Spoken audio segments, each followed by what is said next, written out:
I didn't realize until the next morning how close I had actually come to not making it home. I don't do long drives alone at night anymore, and this is why. It was a Tuesday in late October, about 2 years ago. I had driven 4 hours to visit my college roommate for her birthday and was making the drive back home the same night because I had work in the morning. It was about midnight when I turned onto Route 9, a long 2-lane highway that cuts through about 40 miles of farmland and forest before it connects back to the interstate. No street lights, no gas stations, almost no traffic. About 15 miles in, my car started pulling to the right. I thought maybe the road was uneven and ignored it for a few minutes. Then I heard it, that flat, heavy thudding that every driver dreads. I pulled over onto the gravel shoulder and got out to look. It was my front right tire, and it was completely flat. I checked my phone, and I only had 1 bar of signal, barely enough to load anything. I tried calling my boyfriend and got a busy signal. I tried my mom. It rang twice, and then the call dropped. I pulled up roadside assistance, and the app froze on the loading screen. I stood there on the side of that dark highway, and I thought through my options.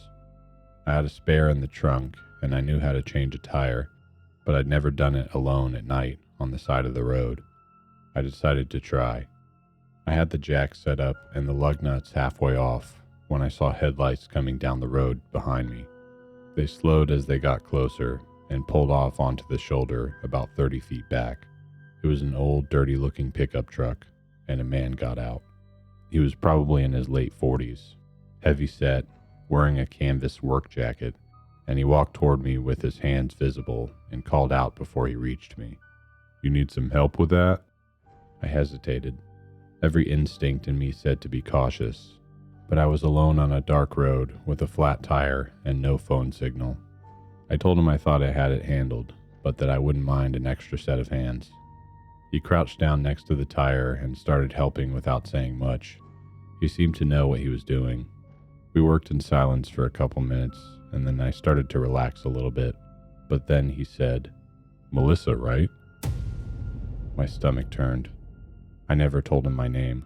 I was certain of it. "Sorry," I said, keeping my voice even. "Melissa, I think I've seen you at the hardware store over in Granton.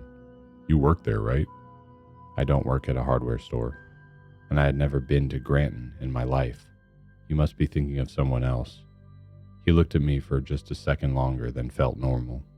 Then he smiled and went back to work on the tire. I kept my voice steady and started talking just to keep myself calm. I told him my husband was about 20 minutes behind me and that he'd been following in his own car because we'd gone to the birthday party together, but he needed to stop and get gas. I told him I had already called my husband and let him know where I was pulled over and that he'd be there soon. None of that was true, but I needed him to believe it. Something shifted in his body language when I said it. His shoulders dropped slightly. He worked a little faster on the tire after that, and he stopped talking almost entirely. We got the spare on in about 10 minutes. Then he stood up, wiped his hands on his jacket, and told me the spare looked okay, but that I should get to a service station soon. I thanked him and told him my husband would be right behind me, and got back in my car. I locked the doors immediately. He walked back to his truck, but he didn't leave right away. He just sat there. His car engine was idling, and his lights were off. He just sat there on the shoulder behind me. I didn't move. I didn't want to drive away and have him follow me down 40 miles of empty highway. So I sat there with my hazards on and my doors locked, watching him in my rearview mirror. He sat there for 11 minutes. I counted. Then he pulled out slowly and drove past me without looking over and disappeared down the road. I waited another 5 minutes before I left. Then I drove straight to the first gas station I could find, which was about 12 miles down the road. I sat in the parking lot under the lights and finally got my phone signal back. I called my boyfriend and told him everything. He stayed on the phone with me for the rest of the drive. Here's the part that I still think about. When I got home that night, I started unloading my bag from the back seat. I found something wedged under the passenger seat. It was a folded piece of paper, so I opened it. It was a gas station receipt, the kind that prints your last 4 card digits and the date and location. The date was the same day. The location was a gas station on Route 9, about 8 miles before my tire went flat. I'd never stopped at that gas station. I'd driven straight through. Before my tire blew, someone had been inside my car and left that receipt behind. Whether it was left on purpose or by accident, I don't know. But it meant that whoever had been in my back seat was on the same road that night. I threw the receipt away and didn't sleep that night. I don't know how he knew my name, or that if the name was even a guess that just happened to be right. I don't know what would have happened if I hadn't made up that story about my husband, but I know that receipt was real, and I know that somebody put it there. It stood at the edge of the tree line for hours without moving. Then it was gone. That's when things got worse. My wife Claire and I are experienced hikers. We've done trails all over the country, and we know how to read weather and plan accordingly.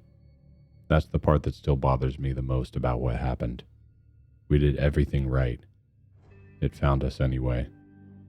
We were in Colorado last February, spending a long weekend doing winter hikes in the San Juan Mountains. On our last day, we decided to drive up a Forest Service road to access a trailhead we hadn't been to before. The road was unpaved but passable, and the morning forecast had shown only a small chance of snow in the afternoon. We figured we'd be back to the main highway long before anything developed. We were wrong. The storm came in fast and from the wrong direction. By the time we turned around and started heading back down the mountain, the snow was already thick enough that I was driving at a crawl, leaning forward over the steering wheel to see the road. We made it about 2 miles before the rear wheels lost traction completely on a steep section of the road, and we slid sideways into a shallow ditch. The car wasn't damaged, but it wasn't going anywhere either. We were stuck. Claire had partial signal and managed to get a text back to a friend in town, letting them know our rough location. I called the county emergency line and got through long enough to give them our coordinates before the call dropped. We were told to stay with the vehicle. Help could be 3 to 4 hours away, possibly longer depending on the storm. So we settled in. We had emergency supplies in the back, which we always carry in the winter. Blankets, water, energy bars, a hand crank radio. We kept the engine running in short intervals to stay warm and to preserve gas. The storm closed in around us and the visibility dropped to almost nothing. The trees on either side of the road became dark shapes in the white. About an hour in, Claire grabbed my arm. "There's something out there," she said. I looked where she was pointing. Through the passenger window, at the edge of the tree line, maybe 30 feet from the car, something was standing there. It was tall, dark, roughly the shape of a person, but wrong in ways I couldn't immediately identify. The proportions were slightly off. The arms seemed too long. It wasn't moving at all. "It's probably just a tree," I said, but I didn't even believe that myself. We watched it for several minutes. It didn't move. It didn't sway the way a tree would in the wind. It just stood there at the edge of the forest, facing our car. Then Claire grabbed my arm harder. There were footprints in the snow around the car, and they looked fresh. They hadn't been there 20 minutes ago. They circled the car in a wide loop, one pass around, and then a second pass closer. The third pass brought them right up to the car. They came to the driver's side door and stopped. Whatever had made them had been standing right outside my door, and I hadn't heard a single sound. The shape at the tree line was still there. We made a decision without really discussing it. We were not opening the doors, not for any reason at all. The next 2 hours were the longest of my life. The shape in the trees didn't move. The footprints filled slowly with snow. The storm howled outside, and the car rocked slightly in the wind as Claire and I sat close together in the front seat without talking very much. Every time I looked at the tree line, the shape was still there, perfectly still, and it was facing us. Then at some point, I looked up, and it was gone. Not moved, not faded slowly, just gone. One moment it was there, and the next I looked, it wasn't. That should have felt like a relief, but it didn't. 20 minutes after the shape disappeared, something pressed against my window. No knock, no tap, just slow, even pressure from the outside, like a hand or a face being pushed against the glass. The window fogged slightly from something warm on the other side of it. I didn't look directly at it. I stared straight ahead at the snow on the windshield, and I told Claire in a very quiet voice not to look either. The pressure stayed for what felt like forever, but then it lifted. We sat in silence, and neither of us moved. The rescue truck found us about 40 minutes later. 2 county sheriff deputies with a winch and chains. When they pulled us out, we got out of the car to transfer some gear, and I looked at my driver's side window. There was a smear on the glass, low down, near the bottom of the window. Whatever had pressed against it had been standing upright at the time. One of the deputies noticed me looking at it. "You folks see anything out here while you were waiting?" he asked. I described the shape in the trees. I described the footprints. I described the pressure on the glass. He listened without interrupting. When I finished, he was quiet for a moment. "We get reports from this road sometimes," he said. "Mostly in winter. People seeing things in the trees. We've never found anything to explain it." He didn't say anything else about it. We followed the truck down the mountain, and I didn't look back at the tree line once. We still hike. We still go to Colorado, but we don't take Forest Service roads in winter anymore. And we never drive into the mountains without a full tank of gas and a way to call for help that doesn't depend on a cell phone. Because whatever was standing in those trees waited 6 hours for us. It was patient. It wasn't afraid of us. And it got close enough to breathe against my window. I don't think it was done with us. I think the rescue truck just arrived in time. I woke up stranded on an island in the middle of a lake with no kayak, no signal, and the realization that I was not alone.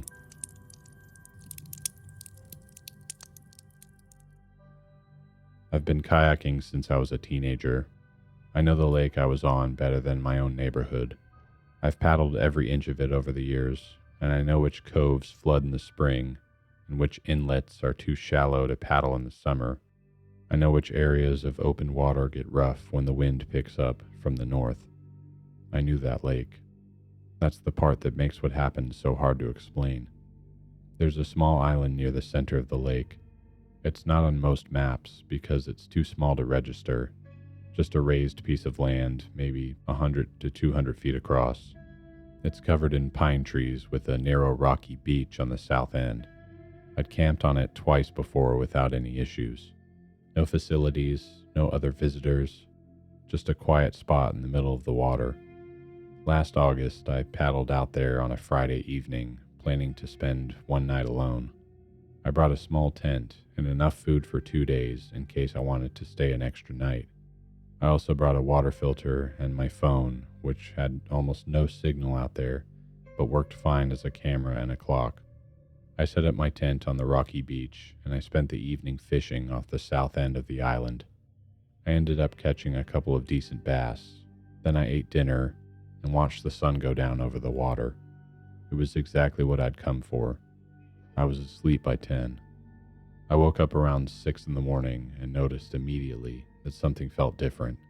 The sound of water was closer than it should have been. I unzipped my tent and I looked out. My kayak was gone. I scrambled out and stood on the beach looking at the water. The kayak was visible, maybe 150 yards out, drifting slowly toward the far shore. I had pulled it well above the waterline before I went to sleep. Something had pushed it back in, or the knot I'd used to tie it to a root had slipped. I still don't know which. Either way, I was stranded, and my phone had no signal. The nearest shore was almost a mile away in any direction. The lake was cold, and a mile swim in open water wasn't something I was willing to attempt without knowing what I'd be getting into on the other side. I told myself that someone would come. Other kayakers used the lake on the weekends, A fisherman would pass close enough to flag down eventually. I just had to wait. I walked the perimeter of the island to pass the time and get a sense of my situation. It took about 15 minutes to walk the full loop. The north end of the island was dense with pines, and I had to push through brush to get through it. That's where I found the fire pit. It wasn't mine. I had set up on the south beach, and I hadn't made a fire the night before. This one was on the north end, hidden in a small clearing in the pines. It was ringed with stones, and the ash inside it was disturbed, mixed up like someone had turned it over recently. I crouched down and held my hand near it. The coals were warm. I stood up and looked around the clearing. There were other signs that someone had been there. There was a flattened area of pine needles where something had been laid down, maybe a sleeping bag or a tarp. A small pile of empty cans was pushed to the edge of the clearing, and near the tree line, on the north side, partially hidden by a low branch, was what looked like a bundle of clothing or fabric. I didn't go near the bundle. Something about it stopped me. I walked back to my campsite and I sat on the beach facing the water. I watched for boats. I tried my phone every 20 minutes, but nothing. What I started to notice, sitting there on the beach, was that the birds on the north end of the island had gone quiet. When I'd first arrived the evening before, the whole island had been noisy with them. Now the south end was fine, but the north end was completely silent. Something was moving in the trees up there. I could hear it. Not constant movement, just occasional sounds. A branch shifting, something in the underbrush. It would go quiet for a long time, and then I'd hear it again, a little closer than the last time. Whatever it was moving south, toward me. I picked up the longest piece of driftwood I could find on the beach, and I sat with my back to the water where I could see the whole tree line in front of me. I watched the pines for the next 3 hours. I saw movement twice, just shadows shifting between the trunks, too deep in the trees to make out clearly. But something was in there, something that didn't want to come out in the open. Around 2 in the afternoon, I heard a boat motor. I jumped up and started waving and shouting. A fishing boat was passing about 300 yards off the south beach. They saw me, so they came closer. There were 2 older guys in the boat. They were confused about why I was on the island without a kayak, and I gave them a short version of what happened. They agreed to tow me to the shore, and one of them jumped in the water to swim my tent and gear out to the boat. While we were loading up, I looked back at the tree line one more time, and standing at the edge of the pines, just barely visible in the shadow, was a figure. It was watching us. It didn't move the whole time we were loading the boat. I didn't say anything to the guys. I just got in the boat. I've looked up the history of that island since then. There's nothing official about it. No history, no records, nothing. But I found a thread on a local fishing forum from about 4 years ago where someone mentioned seeing a person on that island from their boat and thinking it was strange because they'd never seen anyone camp there before. Another commenter replied that there were stories about someone living rough on that island during the summer months. Nobody knew who it was. Nobody had ever actually made contact. I haven't been back to that island. I still kayak that lake, but I stay to the edges and I don't let myself drift toward the center anymore.